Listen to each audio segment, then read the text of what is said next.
Well, God's peace to you and your family this day. This Sunday we're doing something a little different at Redeemer. We're going to have our first outdoor service of the year. So we're pre-recording the sermon along with a few of our readings to release to the online congregation that we have now.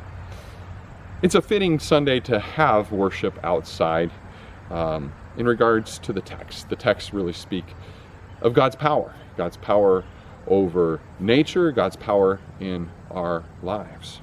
Our Old Testament reading for this coming Sunday is from Job chapter 38. And it's God finally answering Job out of the whirlwind. Job's question as to why all these hardships and these frustrations have happened in his life. God answers Job, "Where were you when I laid the foundations of the earth? Who determined its measurements? Surely you know, or who stretched a line upon it?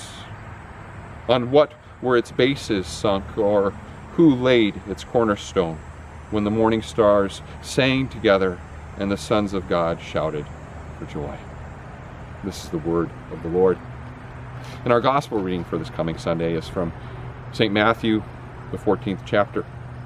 This comes right on the heels of the beheading of John the Baptist and then Jesus feeding the 5,000. Immediately, Jesus made the disciples get into a boat and go before him to the other side while he dismissed the crowds. And after he had dismissed the crowds, he went up on the mountain by himself to pray. And evening came, and he was there alone, but the boat by this time was a long way from land, beaten by the waves, for the wind was against them. And in the fourth watch of the night he came to them, walking on the sea. But when the disciples saw him walking on the sea, they were terrified and said, "It is a ghost," and they cried out in fear. But immediately Jesus spoke to them, saying, "Take heart, it is I. Do not be afraid." And Peter answered him, "Lord, if it is you, command me to come to you on the water." He said, "Come."